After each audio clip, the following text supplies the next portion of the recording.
person, but I wanted to share this information with y'all. One of the new parts of the permit is the water quality treatment performance standard. Currently, the city has some ordinance regarding that, but this is part of our new permit with Eagle. It's to treat for 90% of the runoff producing storms. So what that equates to now is the 1-inch rainfall event. So it's a nice, even appropriate number for design. And what this means is we'll have to treat for 80% removal of the total suspended solids. It's been proven that the total suspended solids is a surrogate for pollutants, and we're treating for that. As part of this, we updated the climate info to get that 1-inch rainfall event, the 90% of storms. And a critical piece of information here is that it's for the disturbed areas of the project. Previously, the water quality treatment was for the first 1/2 inch of runoff from the paved parking areas. Now it will be for the 1-inch rainfall event for everything that's disturbed with the project. So if it's new grading, new roof, new parking lot, new sidewalks, that will all count towards project area. Undisturbed areas are not required to be included with this.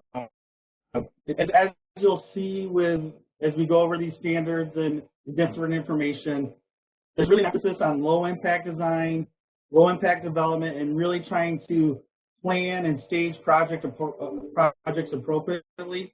So the less disturbed area, the less you have to treat. So that's something to keep in mind moving forward with your design.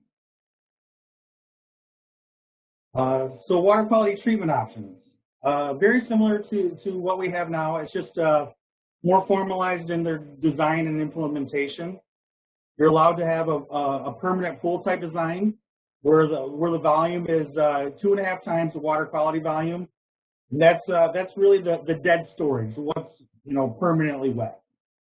For detention basins, holding between a minimum of 24 hours, but no more than 72 hours. There's really kind of an emphasis on the not extending too long and not having the stormwater discharge heat up in temperature. We'll discuss that further throughout this kind of presentation. And then having design information and design standards for filtration, infiltration, and then your standard water quality meters. Similar to we have now, there won't be any proprietary or approved or preferred method. It's really what can be shown to get that 80% TSS removal. That's the design standard. So really just the major change here is going from the 1/2 inch on the parking lot to the 1 inch over the disturbed site.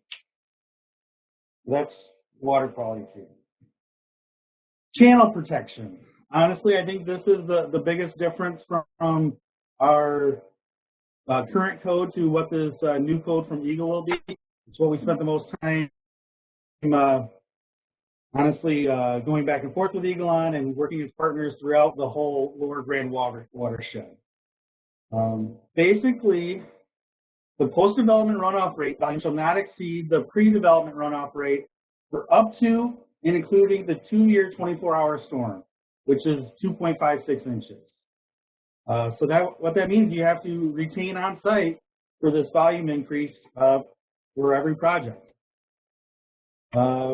Pre-development is defined as the last use prior to the new development or redevelopment. So that's key here. So if the site is green and then you're turning it into a development, then you'll have to go from the green. But if you're doing a redevelopment project, you can account for that existing impervious area. So it's the last land use prior. So that will be critical in thinking about phasing, demolitions, clearing, and things like that. So I know here in the city we typically don't allow clearing or demolition without approved projects, so it may not be as big issues in other areas. But the project area, again, is the last land use prior to the project. And again, project area is the area that's disturbed. I really want to kind of hone in on this. So it's parking lots, it's rooftops, it's sidewalks, it's land clearing. That becomes your project area. So that's a bigger change. And again, it's a regional effort. So this is something that you'll find, or I've already found out with the new permits with the drain commissioner and other municipalities that have implemented this or got their permit prior to Eagle. But this is really coming from Eagle through our MS4 permit and really kind of equates to protecting the bankful volume. I know the city right now has a couple different projects going on where we're really just repairing bank sides and repairing areas because they've been washed out. So this is Eagle's attempt to protect the geomorphology of the streams and keep from erosion from occurring in the water. So that's honestly about the biggest things in our permit amongst flood control. It's very similar to existing requirements. The biggest change is the design storm is increasing. We've gone from Bulletin 71 to Atlas 14. Basically, it's going from 4.45 inches to 4.66 inches for the 25-year storm. And then the 100-year storm goes from 6.15 to 6.27. And I'll just repeat that real quick. So the new 25-year design storm will be 4.66 inches, and the new 100-year design storm is 6.27 inches. And this was kind of determined at at a regional level here. This is honestly, we looked at various climate data, and this was the next step we could take. And I think a lot of you as site designers and municipalities, you're seeing these heavier rain events in effect on your cities and your projects. So this is honestly likely a trend to keep occurring where we're upping the design storms here.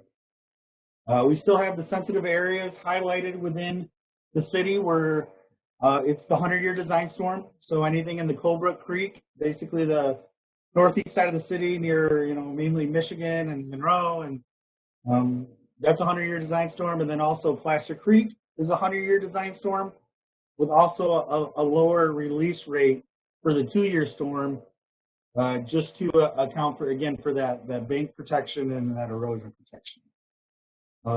Otherwise, the release rate of 0.13 CFS per acre, which is the design standard now, continues.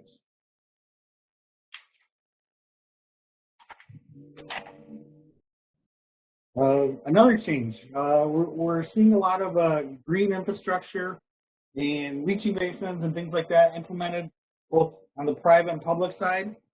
To that point, we're going to be, go back one, Carrie, real quick, please. The soil investigation and soil testing is going to be a more formal process of the design and permitting review. Soil investigation is going to need to be completed by a qualified geotech consultant. So your local geotech firm, I think we've listed some geologists and things like that, but most likely it's going to be your local geotech or material testing firm. Going to be required to have a background review of soil information, and then depending on the practice that you're implementing, is going to be soil boring or test pits required to verify that your infiltrative practice is going to work. Honestly, we've had some lessons learned, and this is, and I think not just City of Grand Rapids, but other municipalities and private sites that have had challenges. So this is a formal process to make sure that what's being designed to infiltrate and leach is going to work. So there's leaching testing, being more aware of the groundwater, and just to make sure that these practices work. And then with that, there's once you have the information from the soils information and the testing, it translates into design infiltration rates. We're going to have a max design infiltration rate of 3.6 inches per hour. Even if testing shows higher, that's what's going to be designed for. And then it accounts for a factor of safety of 2. So in order to get that 3.6 inches an hour, you have to show infiltration testing of 7.2. There's really kind of a factor of safety being implemented with these design rates, just to account for clogging, freezing, and you know the outside wear and tear that these facilities see to ensure that they work. And this will be for A and B type soils only for infiltrative practices. Any type of C and D soils, the clays and silty loams and things like that, the right side of the triangle there, if there's soils like that on site, the infiltrative practices won't be permitted.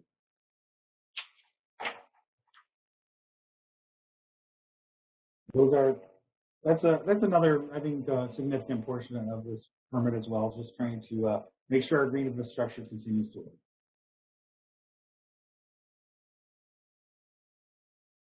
Okay, cold water streams is something we haven't seen before, and you can see we've got Indian Mill Creek watershed and the Buck Creek watershed to the northwest and the very south portion of the city are affected by these.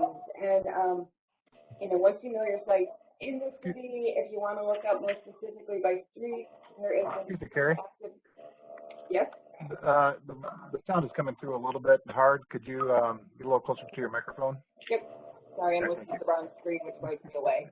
Okay, so Indian Mill Creek and Buck Creek watersheds are the ones that are going to be subject for cold water streams. If you want to look a little closer to exactly what street those are in, you can go to elgrove.org/watershed map, all one word, and that's an interactive map that'll specifically show the boundaries with the street, so you know exactly when you're working in these areas.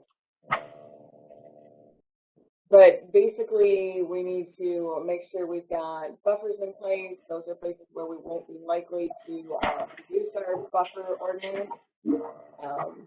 Trying to do everything we can to make sure we don't have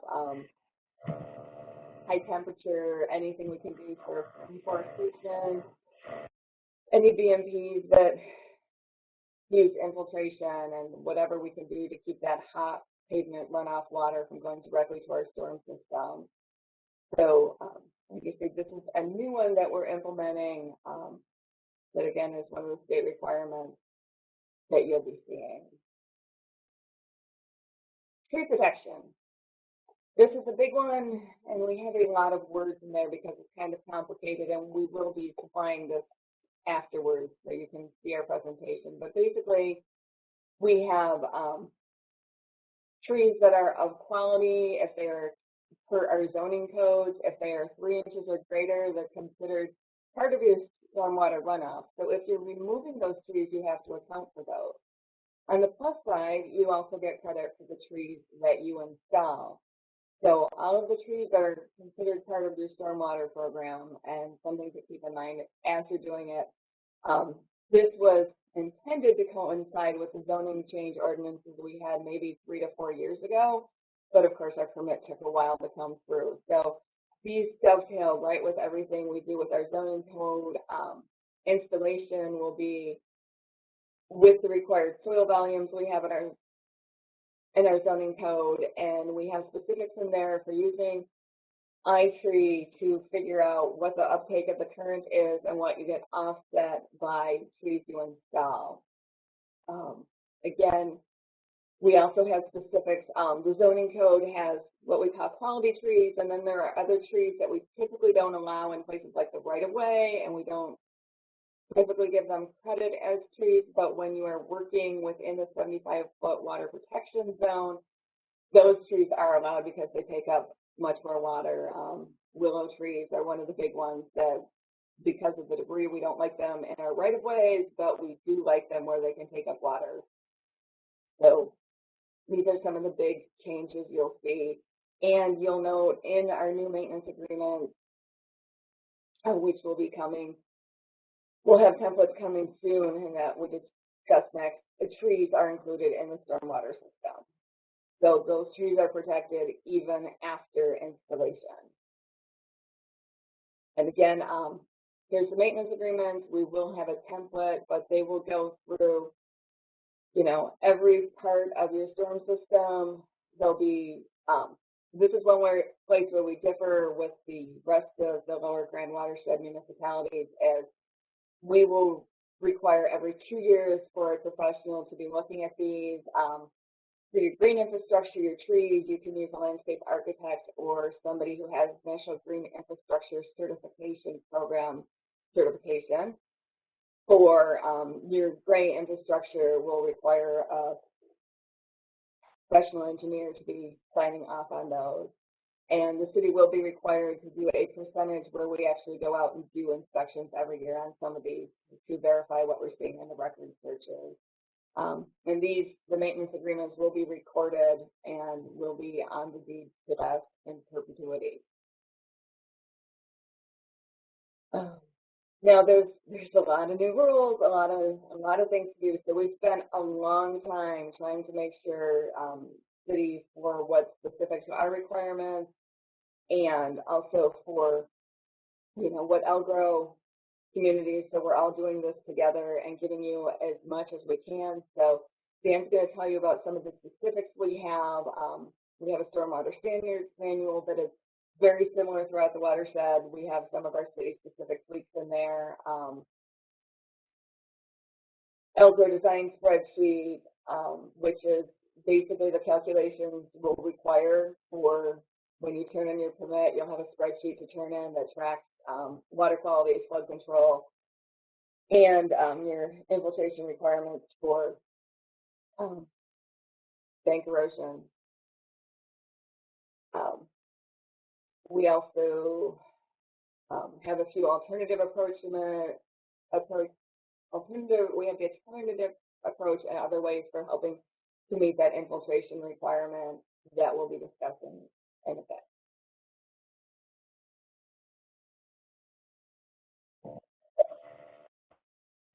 All right, yeah, as Carrie mentioned, a lot of new stuff, new permits.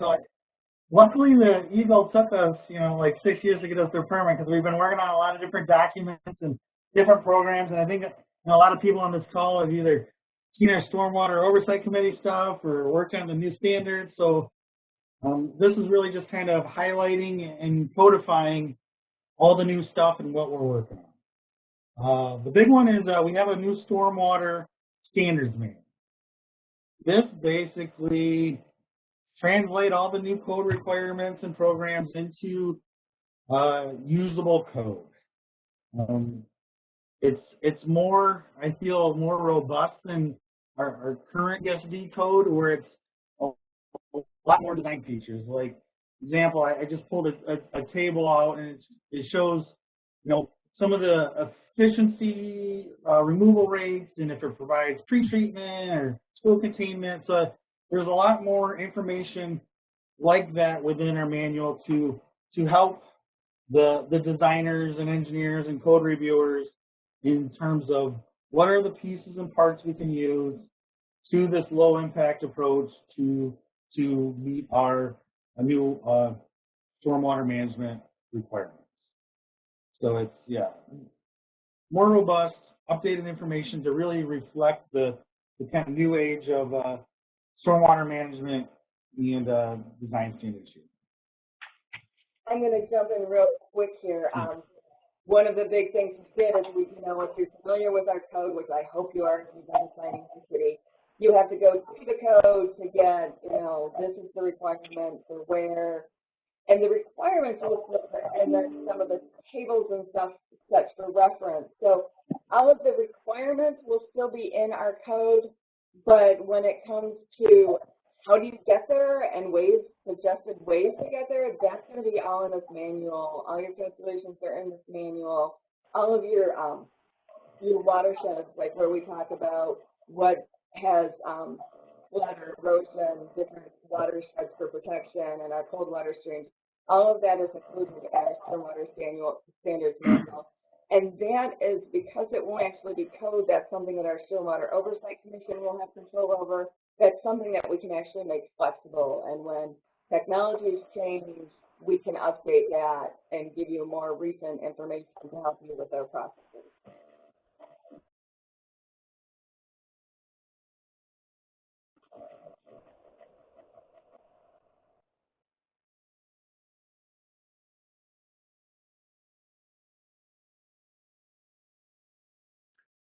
And if you're talking, you are on mute, sir.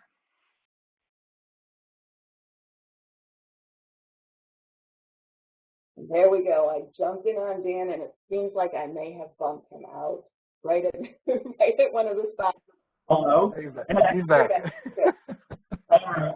Yeah. The Wi-Fi in my office is a little spotty, I guess, and this is honestly, we're really, really trying to get this in person through the course of the summer, and we have high hopes of it, but just, life happened and COVID, we don't need to rehash all that, but, so yeah, here we are doing it virtually, trying to get the information. A big part of this new stormwater management is things that we've been working on regionally with Walker and Wyoming and Elgro and spent way too many hours looking at Excel spreadsheets as we developed a design spreadsheet. It's really for the site design with the new management requirements. Each community is going to have their own specific one to reflect the various design and release rates. They're all going to be very similar, but they're also unique. So there will be a Grand Rapids version, which accounts for some of our nuances with our sensitive areas and the 25 versus 100 and various release rates. So there will be a Grand Rapids design spreadsheet released when this permit is implemented. This is just a tool. It's not required to be used. The engineer will still need to verify the information provided. It's just not automatically going to be approved just because it's a spreadsheet.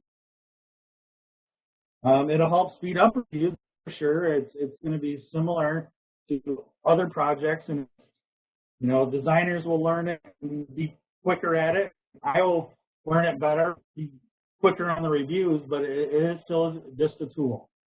There are various trainings available on this by request. Through Fishbeck and Elgro, they can do a more in-depth lunch and learn and/or training on using this spreadsheet tool. But that's something that need to be requested out. We did a couple trainings when we thought there was going to be a permit a few years ago, and they went well. And I think this shouldn't be new to some of you, but we're just reiterating it again. The big factors with this tool, and I think the changes in the design, it really sets up for treatment of various stormwater infrastructure between forebays and infiltration trenches and things like that. Combines them in the design and then provides what those channel protection volumes are, what those water quality volumes are, and really helps facilitate the design of the new site. So yeah, that will be a readily available and used tool out there to help facilitate these new sites. So the big question was, during this whole process that us and Cedar Rapids working with our partners throughout the watershed was, what happens when we can't infiltrate that new channel protection requirement? Some sites have terrible soils where you can't infiltrate and can't retain, or if you needed to do a retention pond, that becomes 70-80% of your usable site, and it doesn't become economically feasible.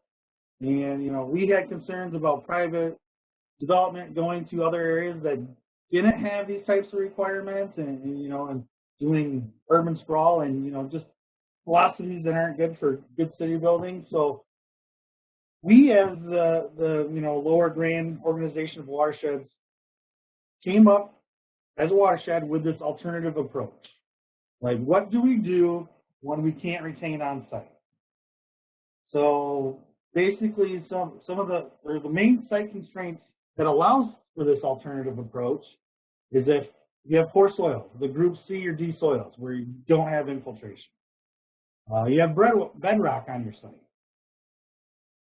You have high groundwater potential for mounted groundwater.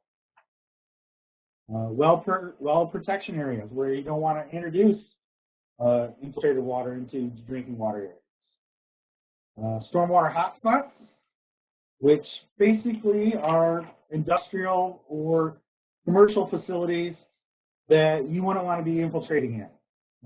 Stuff like scrap yards or areas with known petroleum leaks. The areas where we don't want to promote infiltration. So that's a catalyst for the alternative. And then again, known areas of Part 201 or 213 sites where documented contamination, where you want to keep the groundwater or the stormwater runoff out of the ground, but then how do you develop the site? So we've developed this alternative approach where it's a step-by-step flow chart where it's like, okay, what's on your site? Can you get this channel protection volume? Can you do the infiltration? And it runs you through all the various steps of how you get it so you can do extended detention for the 2-year, 24-hour storm instead of doing the on-site retention. So there is kind of a different approach, an alternative approach, if your site constraints prove that the 2-year, 24-hour storm can't be retained on site.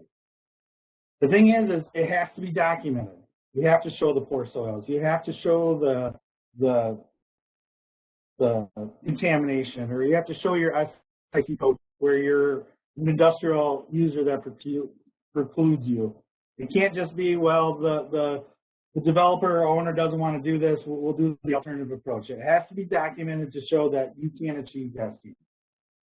And honestly, we as a city with our partners fought really hard to get this. This is something that Eagle, I don't think, was on their radar to allow this alternative approach. And we wanted to be sure that we gave our customers and citizens throughout the regions a practical way for development. And this is what we fought tooth and nail to get. So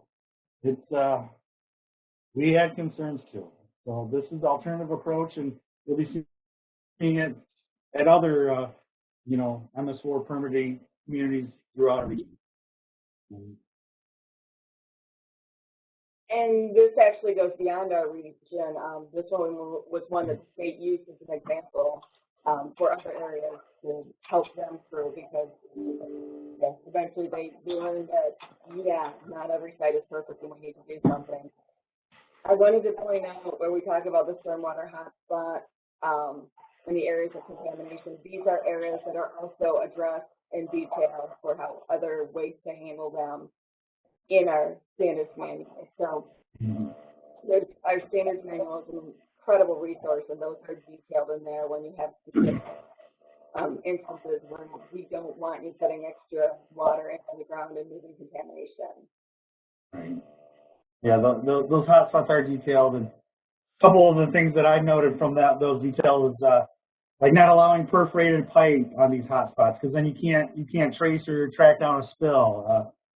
Preferring surface water treatment for bays in detention versus underground. Again, so you have the visuals, you know if there's stuff leaking. So that was a good reminder there, Carrie, that our standards manual is more robust and really helps, I think, facilitate more site design and more best practices into these site designs. And I think that was an overarching theme of our code work and our manual was low impact design and design for the 2020 and beyond. So, and I think that's shown in this alternative approach where we fought 5 or 6 years with Eagle to get various options to help facilitate these better designs and better outcomes. And when you look at the release rate and go, wow, that's incredibly low for when you get into the alternative approach. Basically what the state will allow us to do is to have an underdrain. on a detention pond. So they won't prevent what's supposed to be the 2-year, 24-hour storm infiltration. They'll give you the under drain release rate. So when you look at those details, that's why we have a number that will seem incredibly low to you. Because when we fought really hard and they got it to some extent, we still ended up with a very low release rate. So other alternatives, in the watershed, everybody is allowing mitigation. So mitigation is your basic, I don't have room on this site, or I can only do so much on this site, but I have another site where I can build and do mitigation. So you are the property owner developer is actually putting it onto another site. Keep in mind, if you do mitigation, that is also subject to your maintenance agreement. We've got to make sure that stays in perpetuity. Payment in lieu is our other option, where basically you can pay into a city project where we bank from some extra storage on what we've done, and you can pay into that or pay into something that will be built by us. Many of you know, though, that if you're paying into a city project with some of the hoops we have to go through, that can be more expensive than going what private can do.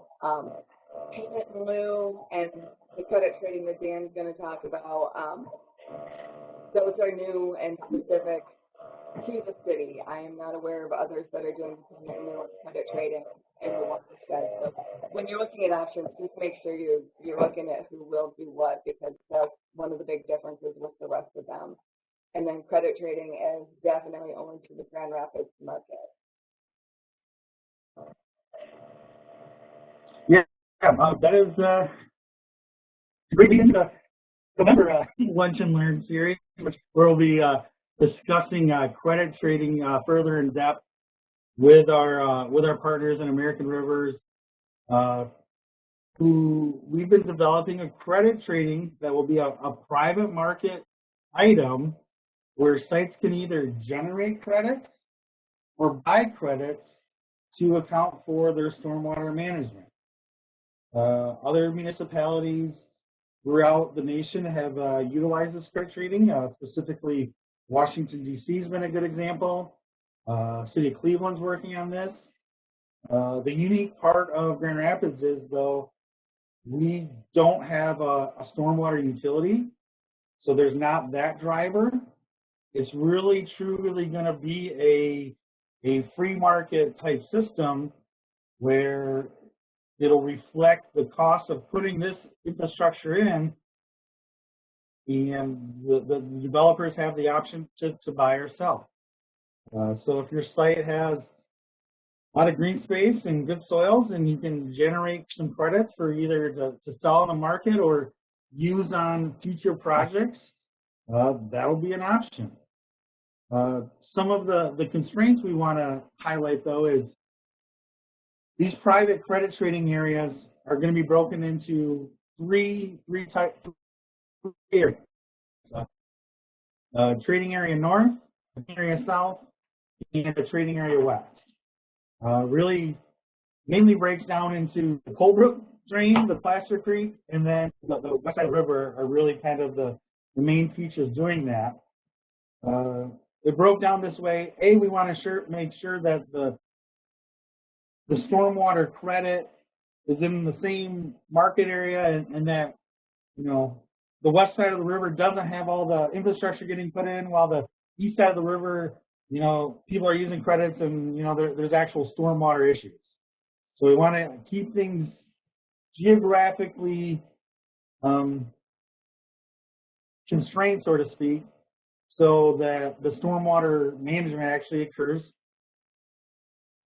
But we also didn't want to limit the actual generation of these credits. Since it's free market, we need it. There needs to be credits to buy and there needs to be credits to sell. So we had to add some flexibility there.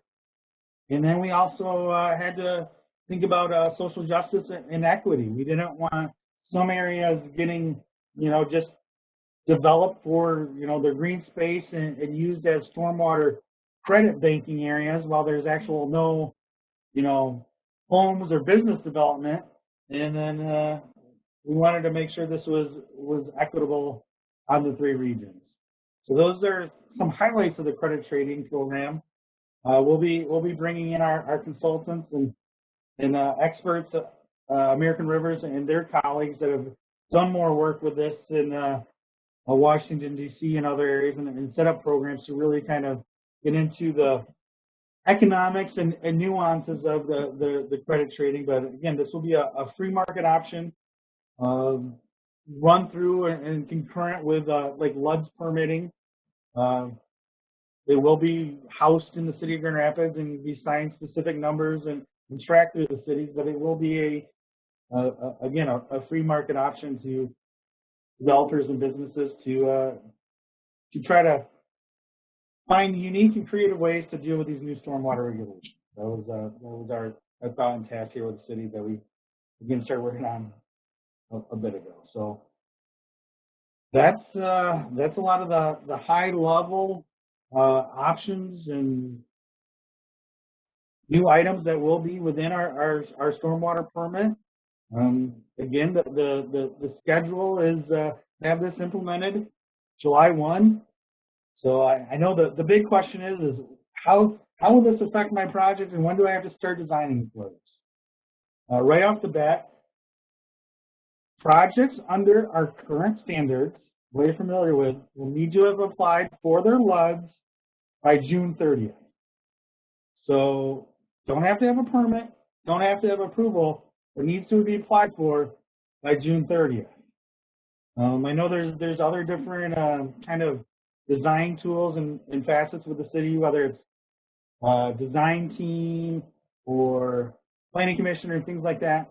We are using the LUD submittal as kind of the timestamp. That's something that honestly ESG and myself and Carrie have the most kind of review and control over, and that's what we'll be using as the stamp there. So June 30th, I imagine, is going to be a pretty big day for submittals. But that's our time frame. It is October. That's why we wanted to get this out there. It is truly finally coming. I know we've been saying that for a couple of years now with Eagle and the permit and things like that, but it's real, folks. So that's the big, I guess, one item I wanted to highlight there. And I guess I'll kick it over to Carrie to see if she has any final thoughts, and then we'll open up for questions here. So keep in mind, and it should be standards manual, not guidance manual. We've changed names for what the city calls its resources. But the standard manual, we will be putting, that is actually online. If you go to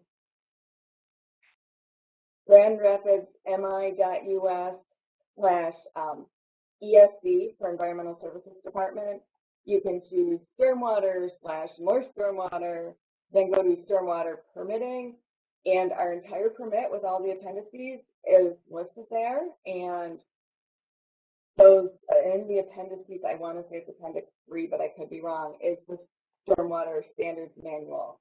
The design sheet will be posted there. I'm thinking early December. We've got just that last minute finalizing. I don't want to make it public completely, and so we are definitely have the right one tied down. Some of the big things are, and we failed to mention, other communities regulate to 1 acre. We are still regulating to the 1,000 square feet of impervious or 2,500 square feet total disturbances. So that's some of the tweaks for the GR specifics, and many communities are either 100-year storms or 25-year storms. We are both, so ours will be tweaked with those types of things. That will be put onto the website once we get that. The coordinating through Algro, some of Spec actually designed the spreadsheet, and so they are offering specific to companies who want to get trained on that. And if you have questions, call 311. They have the website link, and they can give you some basics, but they will also get a message to both me and Dan and some of our other support. We're actually getting some new people starting here to help us. So easiest way to get a message to us is through 311, and we can get back with you that way. I think that covers what we have, and we can open it up for questions.